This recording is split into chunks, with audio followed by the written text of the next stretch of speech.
Well, let's take a detailed look at what could happen next. Our defence and security analyst, Professor Michael Clarke, joins me now in the studio. And Michael, just talking there about the success of what Iran tried to achieve last night, how effective was its targeting? As he pointed out, 180 rockets, some did get through. There was some damage, we think. Yeah, I mean, some are let through because the system works in such a way that with ballistic missiles, you know more or less where they're going to fall. It's like a cricket ball hit in the air. Once you're watching it, you know pretty well where it's going to land. And in some cases, if these things are going to land somewhere harmless, let them go, because use the air defence system on the things that matter.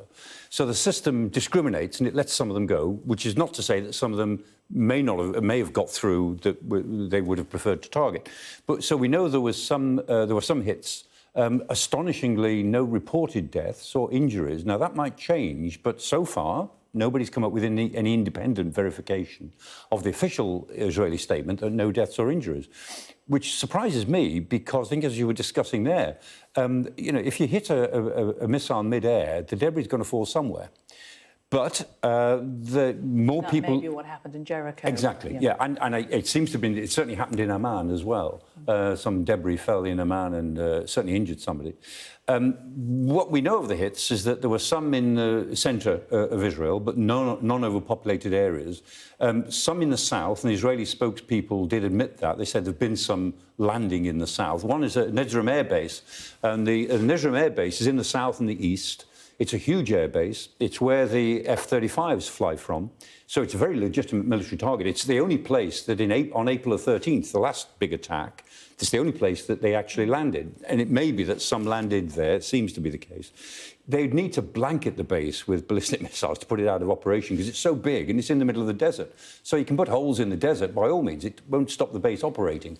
However, there may be something good about this, because if the Iranians are bringing people out on the streets to celebrate it, and if the Arab street is celebrating it, it saves a bit of face. It doesn't make any difference to the reality, which is that this missile attack didn't achieve anything militarily at all and didn't kill anyone, it seems.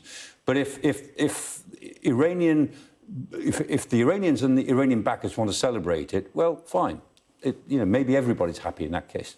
What do we know about the actual missiles that Tehran was using? The New York Times is saying that they're using the Fatah-1 missiles. Do we know if that's true? Not sure. And there's a lot of talk about this Fatah-1, which is said to be a quasi-ballistic missile, meaning that it is able to manoeuvre a little bit. So a pure ballistic missile just is shot and then it falls on pure ballistics.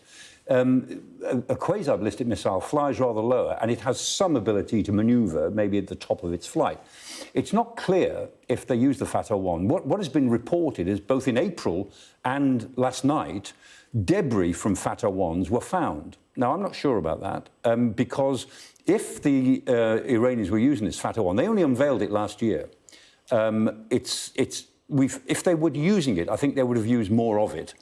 And if they've used it twice and it's failed both times, then it's not as good as they say it is, because they were making all sorts of claims for this Fatah-1. It was impossible to defend against, the best missile they've ever produced. Well, if they did use it, it's failed. So I'm not sure about that. There's some, manoeuvrable missiles are one thing. The second thing they're working on, which is more serious for the future, is independently targeted warheads, where a single missile splits up like a firework and independent warheads go to their targets. And the really clever ones, each warhead goes to a known target. It sends itself to the target. And so they're called MIRVs, multiple independently targeted re-entry vehicles. You need the gift of the gab to talk about this. So if the Iranians are developing MIRVs, that would be a significant issue for the Israelis. But they are said to be thinking about it. They're said to be trying it. No evidence yet that they've done it. And this Fatah-1, I'm not convinced that it was used, but we'll see. OK. Thanks very much, Michael.